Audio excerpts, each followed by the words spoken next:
नमस्कार दोस्तों, स्वागत है आप सबका। तो जैसे हम जानते हैं कि प्रजापति दक्ष ने भी सती को माफ़ कर दिया और सब खुशी-खुशी रहने लगे फिर। और कुछ ही दिनों में फिर वसंत ऋतु का आगमन हुआ तो तब प्रजापति दक्ष वसंत ऋतु में की शुरुआत में एक मेला हुआ करता था वहाँ पे। वसंत उत्सव उसे कहते थे। जहाँ सारा गाँव आमंत्रित होता था, मेला लगता था, नृत्य होते थे, खेल होते थे अलग-अलग तरह के।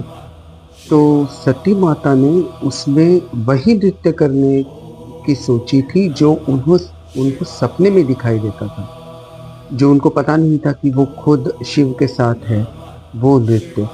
तो वो नृत्य उन्होंने करने की सोची और उन्होंने वो नृत्य प्रारंभ किया। अब वो था तो अर्धनारीश्वर का नृत्य, जिसमें सती के साथ में शिव का होना ज़रूरी था, बट उनको पता नहीं था, वो अकेली ही वो नृत्य याद करके करने लगी। तो जब वो नृत्य करने लगी, तो कुछ अकेलापन-सा महसूस हो रहा था उनको, लेकिन वो किए जा रही थी, क्योंकि उनको जितना उन्होंने सपने में देखा था, उस हिसाब से वो कर कर रही थी वो नृत्य को। और फिर शिव क्या करते, उन्हें तो आना ही पड़ता क्योंकि उनका साथ होना वहाँ ज़रूरी था। तो देखा-देखी वो भी आ गए और वो उनके साथ में नृत्य करने लगे। बहुत ही मनमोहक डांस जो हम आज के इसमें कहते हैं, इंग्लिश में कहते हैं, वो उन लोगों ने प्रस्तुत किया। काफ़ी मनमोहक नृत्य था वो, जो लोग देखते ही रह गए। और जब खत्म होने को आया, जब आखिरी स्टेप था, तब लोगों को शिव का अर्धनारीश्वर रूप दिखा, जिसमें कि आधी बॉडी शिव की थी, आधी सती की।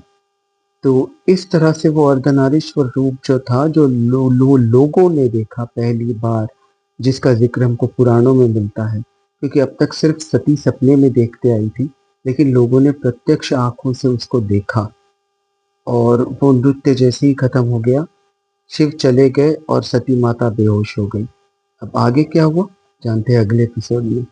तब तक के लिए आज्ञा दीजिए। बाय।